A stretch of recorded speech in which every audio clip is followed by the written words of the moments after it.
this is episode 1 of a Rule the Waves 2 campaign. So, Rule the Waves and Rule the Waves 2 are essentially games where you are sort of the fleet admiral for a great power starting in 1900. And basically, you're designing a navy, you're moving it around the world, and then there's sort of a semi-random system that you can slightly influence that will generate wars with other countries.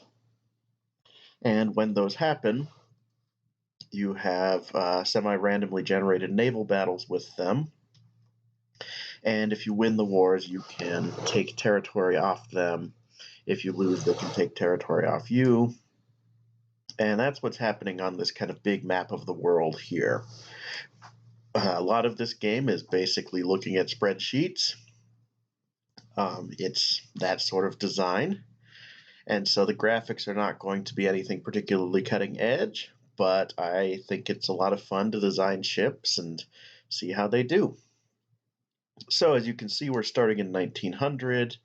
The little flags show which country owns which little port, basically.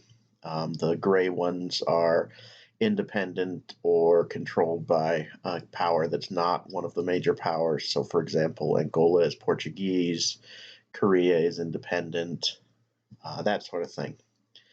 And what I've done for the setup of this is we're playing France. I think France is an interesting country to play. You have kind of two coasts to defend. You have a lot of imperial possessions. You know, you have French Indochina over here, Vietnam and such. You have Madagascar, you have Djibouti, you have Algeria, you have West Africa, you have a little bit in the Caribbean, a little bit in the Pacific.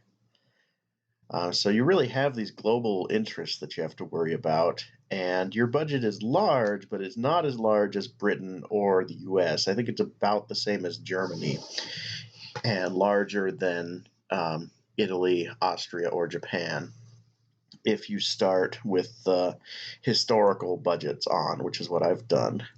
I've set the settings here with 1920 start, historical budgets, which means that the game is not as balanced. The US and Britain have larger budgets than everyone else, especially Britain at the beginning of the game, and then the US sort of slowly surpasses them typically. And I started with varied technologies, so the technologies won't work exactly as they do historically. Some will be more or less effective than in real life. And I put on slower development of aircraft, so it'll take longer for carriers to become a thing than in the real world, because the game goes to 1950, and I don't really want to have to mess with carriers until the later game, personally. So, I also put on manual build of the starting fleet, so we can start with the fleet that we want instead of having AI-generated ships to start with. So that's why we have this big budget of $325,000 here. A lot of that, that's like 4 years worth of total resources. A lot of that is going to go towards building the starting fleet and possibly building some other gun platforms and things on land. So let's go through this here. So first off, we're going to start spying on the other countries just a little bit. We'll go ahead and put it to medium against Germany, because we're probably going to fight Germany at some point. And we'll leave it on low for everyone else right now. We may change that. And then I would like to build some more coastal fortifications around the world, because to start with, we only have them in the French mainland, basically, in the metropole. We have southern France and western France, you see. So, let's do some building here first. I would like to have one, and I'm going to build, as you can see, you build the guns larger, they start being more expensive and costing more to maintain. I think maybe an 8-inch battery is a good balance here. And so I'm going to build one in Algeria. And a few more. Let's see here. I'm going to build one in Senegal.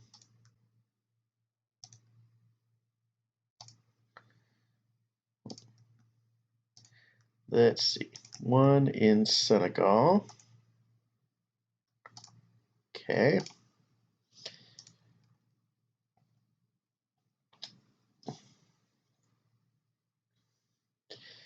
And then we'll have one in Tonkin here in Southeast Asia.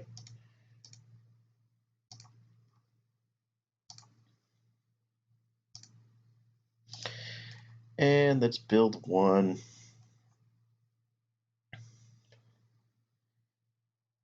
Let's see.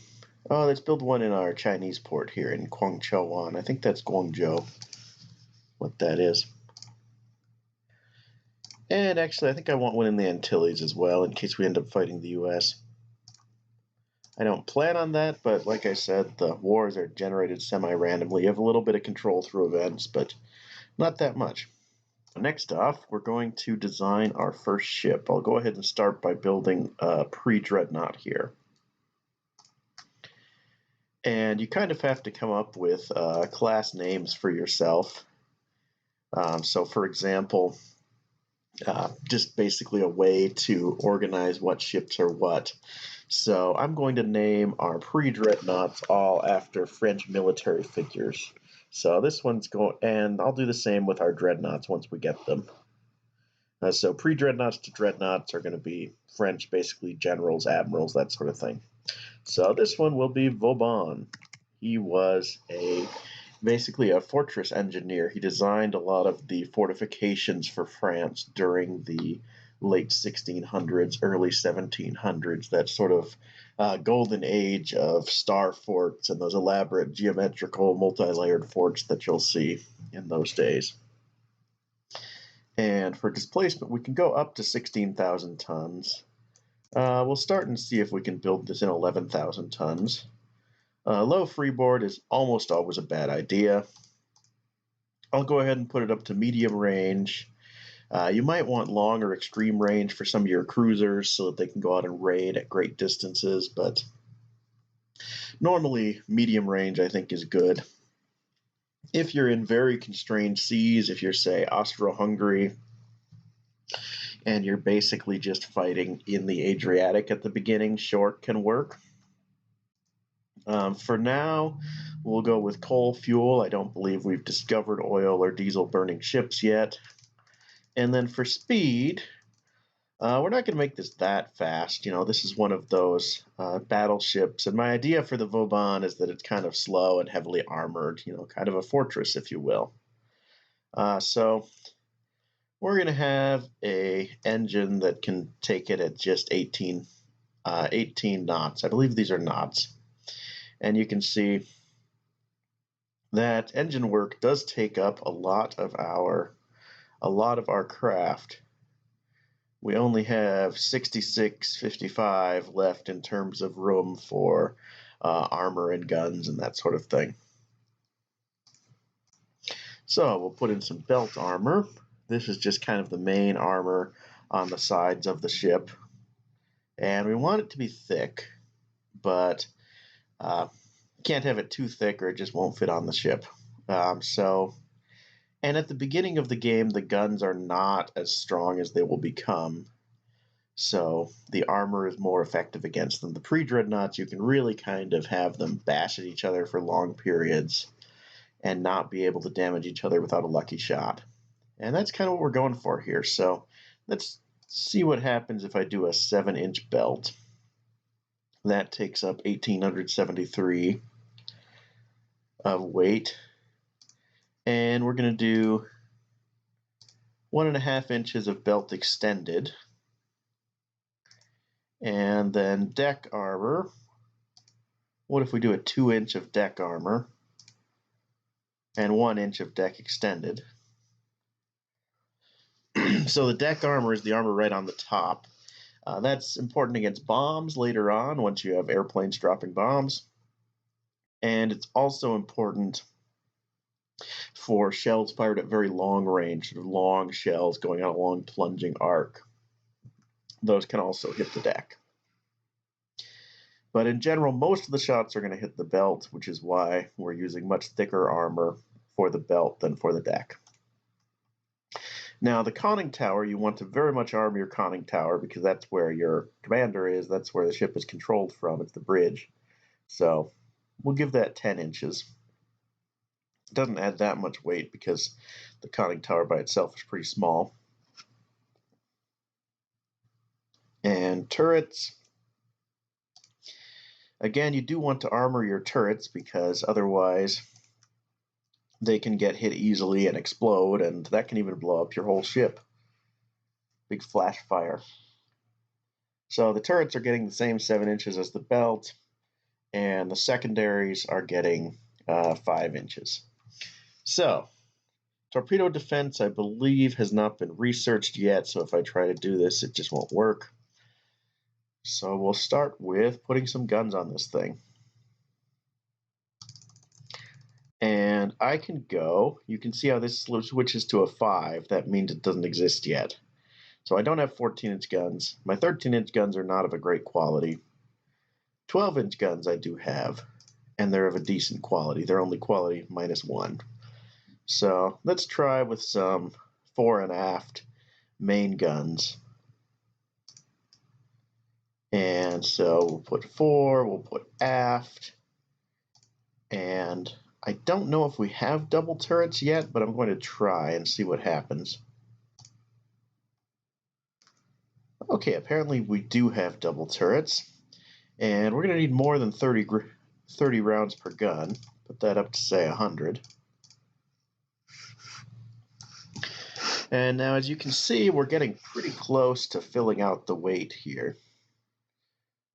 So what I would like to do is maybe reduce some of this armor a little bit. I'm going to take the deck down to 1.5. I'm going to turn off the deck extended.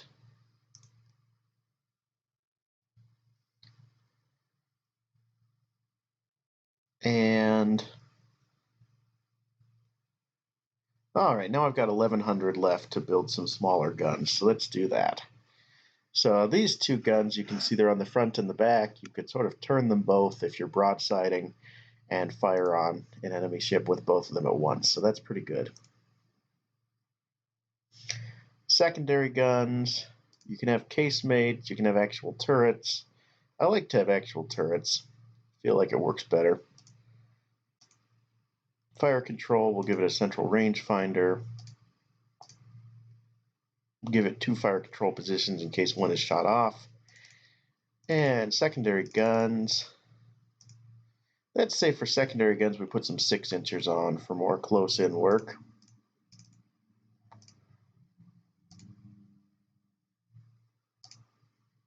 And we have, let's say 8 of them. That looks good. 2, 4, 6, 8. So we've got 4 12-inch guns and 8 6-inch guns. What if I up these guys to 7-inchers? Yeah, that can fit. Although it does make the quality go down. You know what I think I'll do is actually bring down the displacement a little bit to get rid of some of this excess weight. So let's say we have this guy at 10,600 tons for the Vauban. And now what I'm going to do, I could add torpedoes, but really torpedoes are just not very good at this point. Airplanes are obviously a long way away. Minesweeping is more for smaller ships usually. Now I could draw on some funnels if I wanted to.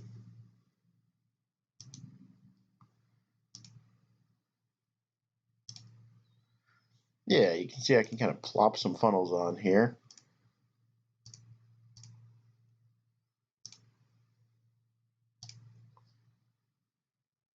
Those don't do anything, they're purely for artistic purposes. But, you know, they give it a certain little bit of charm.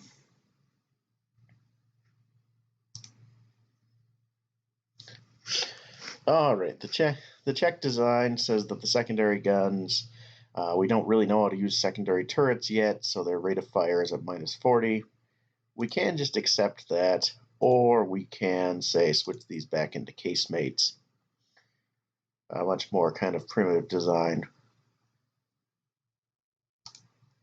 And in that case, it says it's all okay. So let's save the design. And now it'll let us prompt directly to go to the build dialog for the Vauban. And you can see they're pretty expensive. Each one costs 36,000. So if we spent the whole budget on them, we can build about 8. But we need to have a lot of smaller ships too. So what I'm going to do is I'm just going to build 3 of them, spend about a third of our funds on these grand designs, and the rest we'll be spending on smaller things. So you can see we now have 3 Vaubans. They start in Northern Europe because that is where our dockyard is, but we can move them around. So one of them I would like to be in Southern Europe. So I find it in my list of regions here, the Mediterranean, and I say okay. Because this is sort of the pre-game when we're building the starting fleet, it happens instantly. Normally it would take a month or several if you're going around the world to get the ship there.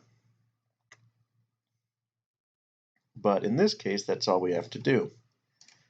Submarines we can't build yet because it's 1900 and there's no military effective submarines out there. So next off, what I think we need is probably an armored cruiser, basically something a class smaller than the battleship, but that still has a decent amount of armor on it. Can really be sort of the anchor for a fleet out at a distant possession, or sort of a second line ship for the main grand fleet at home. So let's get designing for that. So I'm going to go to CA, Armored Cruiser, and this one I'm going to build at 7,000 tons.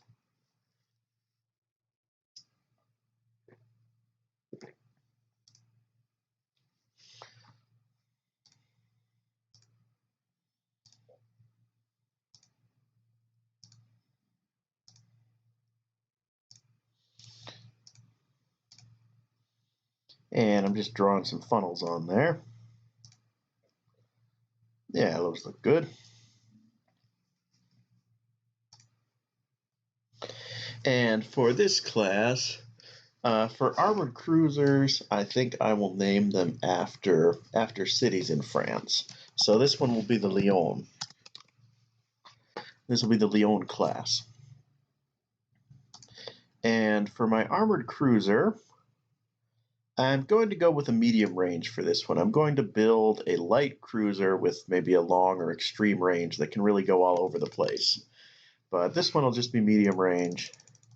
I do want it to be a little faster than my battleships, my pre-dreadnoughts. So we'll go up and go ahead to 19 here, let's say. And now we can look at the armor here. So we can't afford as much armor in this case. Let's say we go a 4-inch belt. Yeah, it takes up 871. And let's say we go to the protected cruiser version of armor here. You've got the slope deck, you've got the flat deck, that's like an aircraft carrier really, and you've got this protected cruiser design. This is a cruiser, so let's use protected cruiser. So for deck armor, just going to put 1 inch of deck armor on the top, almost more to catch shrapnel than anything else really. The conning tower, that definitely needs heavy armor. We'll go ahead and put 7 inches on that. Turrets will do the same, 4 inches and 1 inch as on the belt. And secondaries will give it 3. Now you can select cramped accommodation, but it makes your crew quality worse, and it can make your crews unhappy and cause bad events. So in general, I feel like there's no real reason to use cramped accommodation. Maybe there's an edge case where it would be useful. So for this one, of course, the guns won't be quite as big as on the other one. No 12-inch guns on this guy. If your ship is too small for the guns, it gives some sort of negative accuracy or rate of fire modifier, so you can't just build a 1,000-ton ship and put a 13-inch gun on it, just bolt one giant turret on it. I mean, you can. It just won't work very well. I believe Japan did experiment with something like that historically, but I don't think they were that successful. I mean, the Japanese Navy was quite successful at this time, if you know anything about the Russo-Japanese War, but that particular experiment was not so successful. So, we've got these turret options here. So for these 8-inch guns, I'm going to put one forward, one aft, keep that double turret design, and port and starboard midships wings. Okay, we haven't invented wing turrets for things larger than 7 inches yet, so let's just delete those midships turrets here.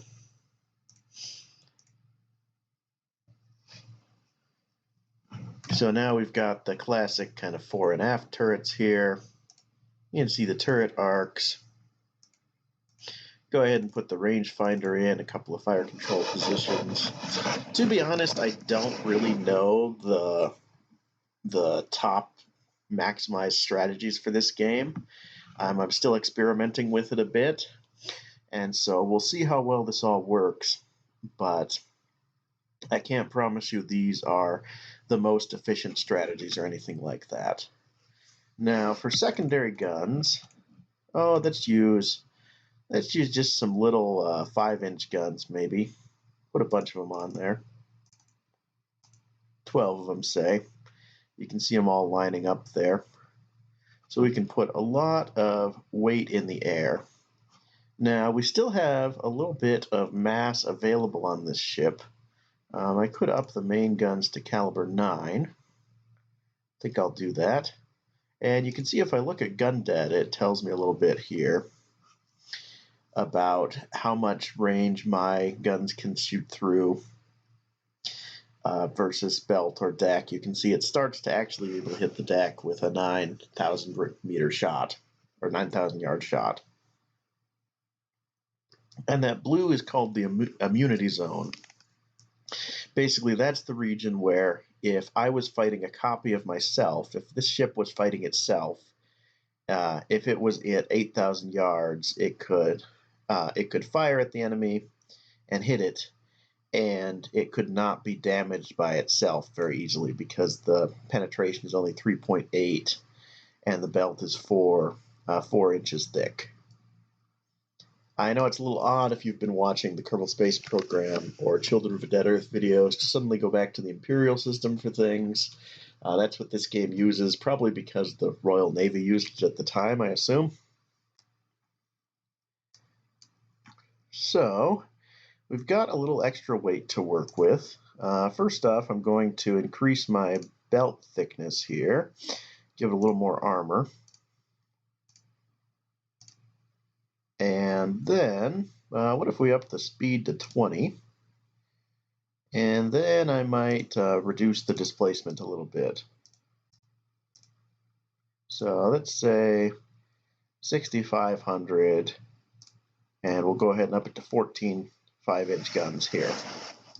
In the early game, sometimes I think a lot of small guns can be a good idea, whereas in the late game, you want to really focus on your primary armament. Build battleships that are all huge 15-inch guns and triple turrets.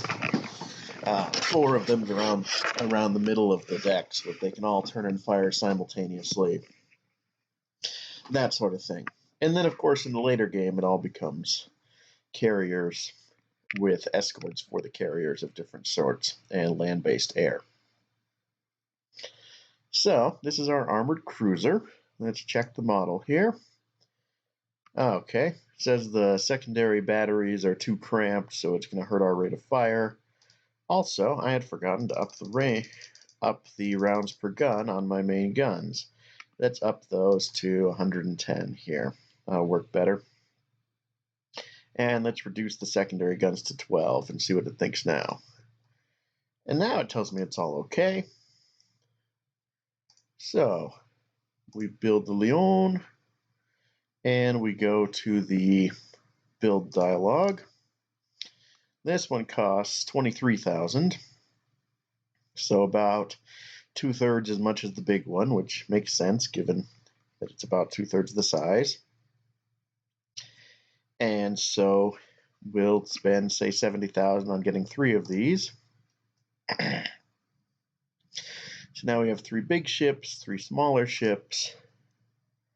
So now we want to put some of them in our colonial possessions. Like Southeast Asia is going to need some ships in particular. So I'm going to send one of these armored cruisers to Southeast Asia.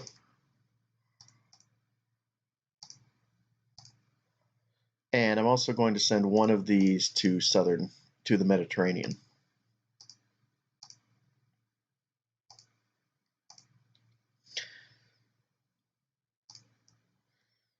So now you can see we're still short on tonnage in Southeast Asia. We're also going to need some ships in the Indian Ocean and West Africa.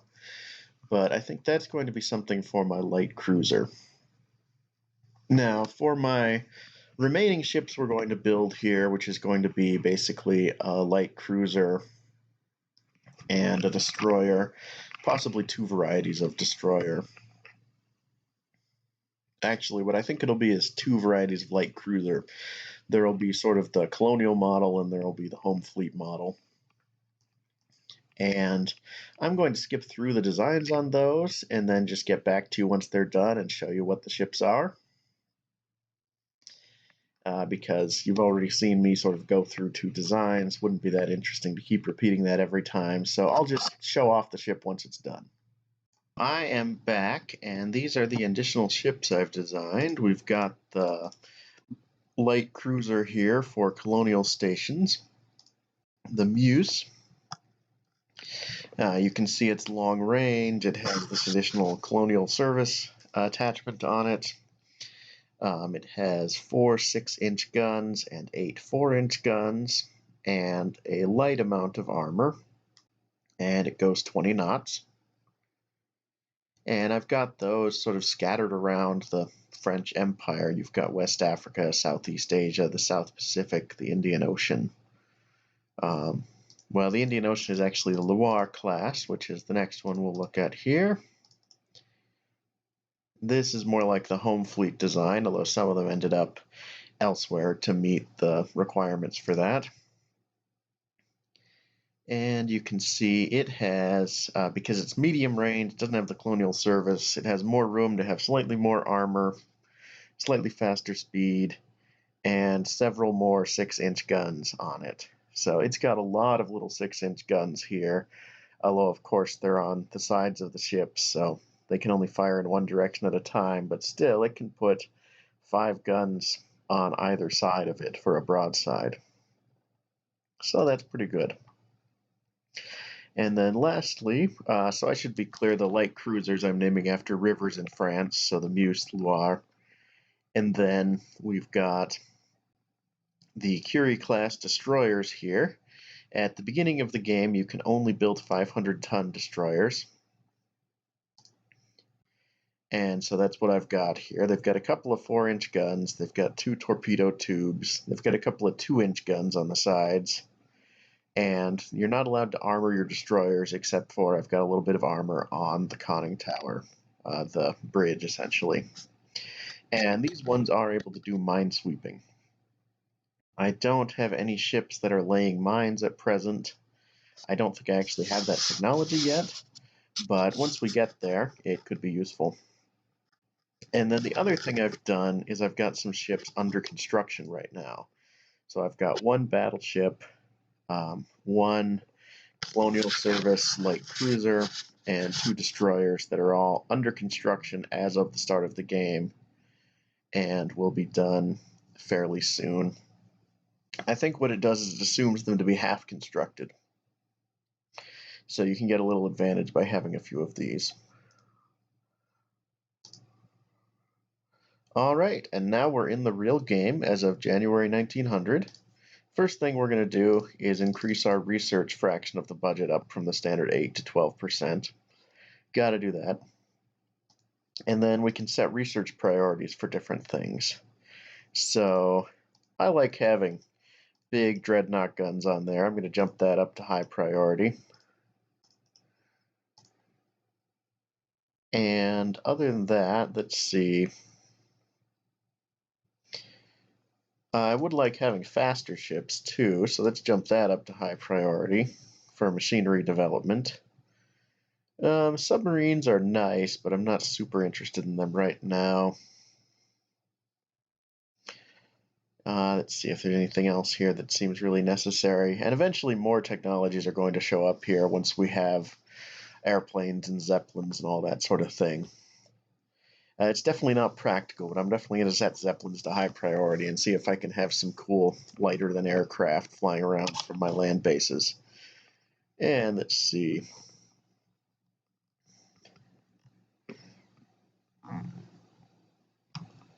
Just trying to see if there's anything I can set to low priority. No, I'm going to leave the rest of them at medium priority for now. And I'm going to head and up my intel on the British to medium because they are, well, for one thing, the randomly generated tend to start with them a little higher. For another thing, they tend to be at pretty high technology. Oh, and the other thing we can look at is doctrine here. You can give an additional training priority to your ships to make them better at a specific thing. You can change the ammo loadout for the different guns. And change the doctrine for what you want them to use.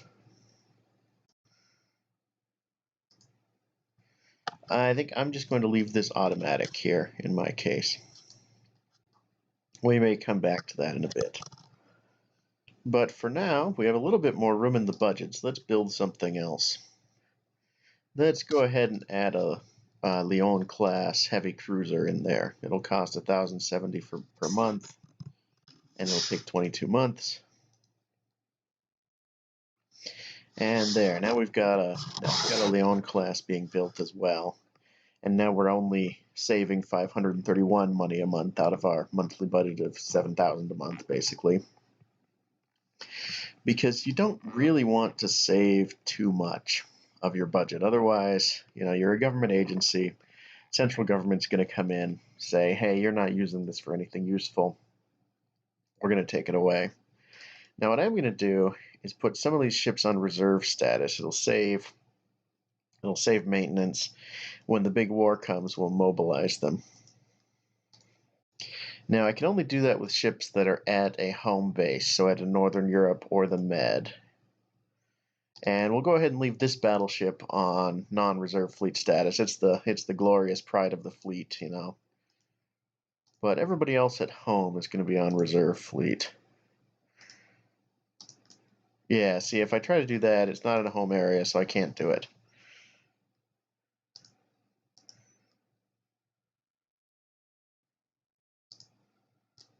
Oh, the other thing I forgot to do is a couple of these dreadnoughts I would like to go down to the Mediterranean, so I have some there.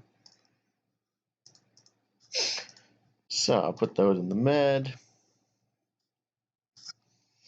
And let's go ahead and not mothball, but just reserve the rest of them here.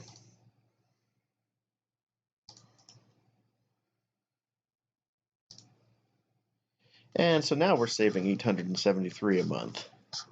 Now the other thing I'm going to do is I'm going to sort this list by location here. Maybe I'm not. I think it does work better to sort it by class. So I've got our battleships at the top, our armored cruisers, our light cruisers of two different types, and then our destroyers. And if I look at this, it'll tell me kind of the relative powers of different fleets in different places. You can see right now we're pretty outclassed by Great Britain and to some extent by Germany also.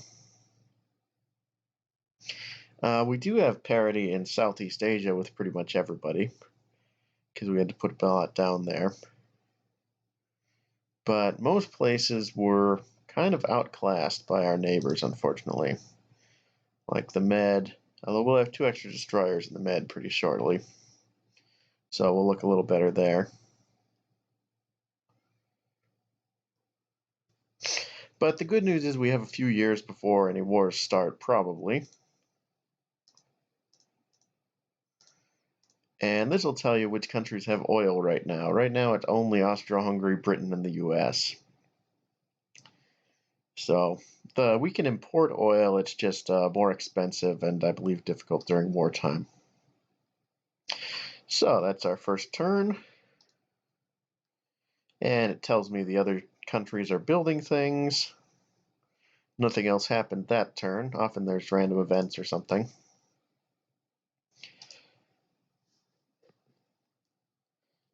The other thing I'm going to do with some of these saved funds is I'm going to build another coastal fort here. Let's see, who still needs one? I think it would be nice if Corsica had one.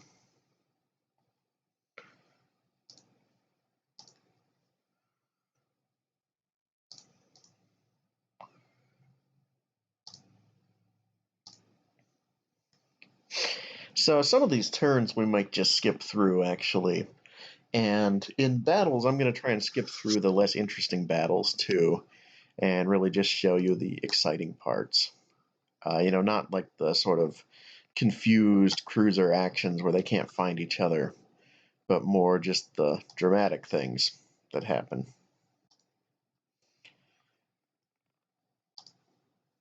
All right, our destroyer's done. We've discovered the research area of fleet tactics. And the other thing I'm going to do that I was forgetting to do is spend some money to increase our dock size. So in another month, this will go up. It also went up automatically due to private shipbuilding.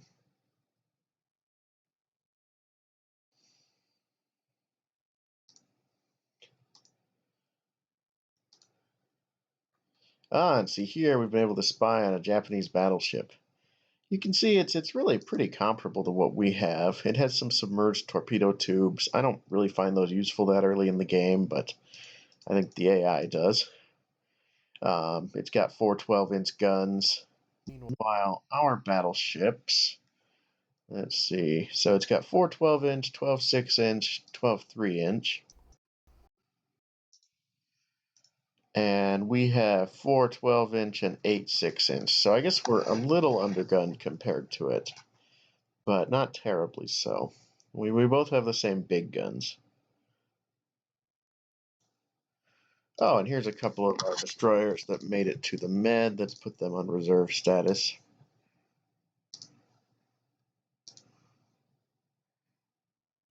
I wonder if it's showing me so weak because all my ships are on reserve status. That may be. In which case, that doesn't really matter, those strength bars, because come the war, we'll mobilize everybody. And actually, if tensions get high, we'll probably mobilize before the war.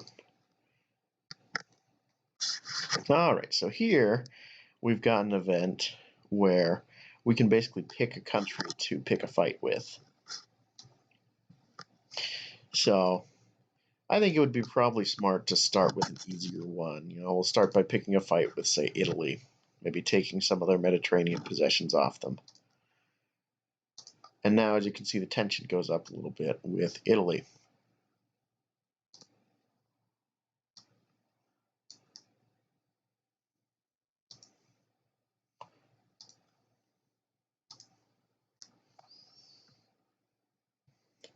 All right, Prime Minister wants to have a shooting competition for the ships. Yeah, we'll definitely do that. And the CL Forvin has won. I think that gives them a morale boost or something. Let me see.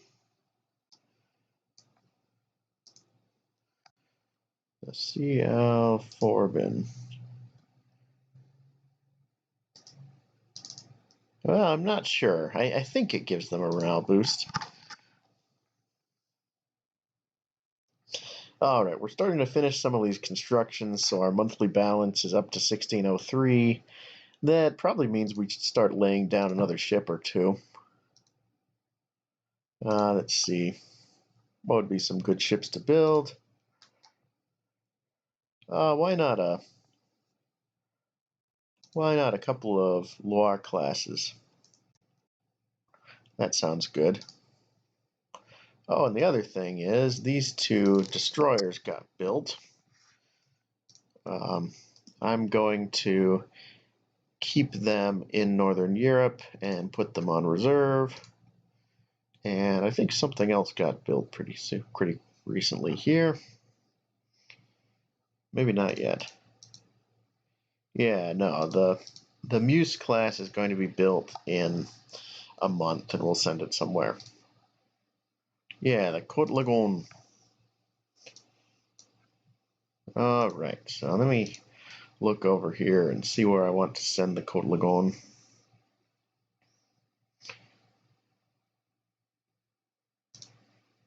I think I only have a destroyer in the Caribbean, so I think I'll send it there.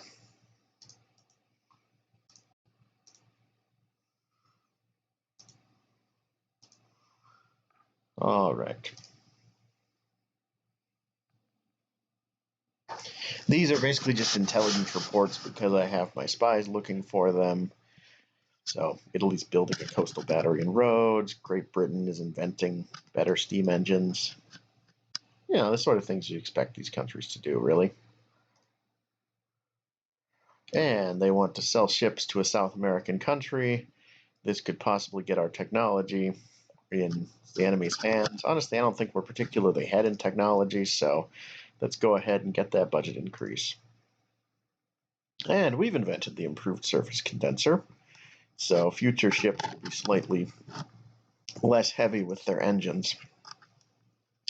What I like to do is wait about 5 years between ship design waves. That seems like it's usually enough time for new technologies to be relevant enough that it makes sense to build a new ship. To some extent, you can also rebuild your old ships, although there's a limit to how much you can do, of course, and if you're doing things like gutting out all of the engines and replacing them, it gets quite expensive. Not quite as expensive as a new ship, but it's also not that cheap. So that's something we'll have to look at. What we'll probably do is, this is the first year. In the future, we'll probably skip through most of the months, except for ones where something interesting happens, or when I'm building a new ship.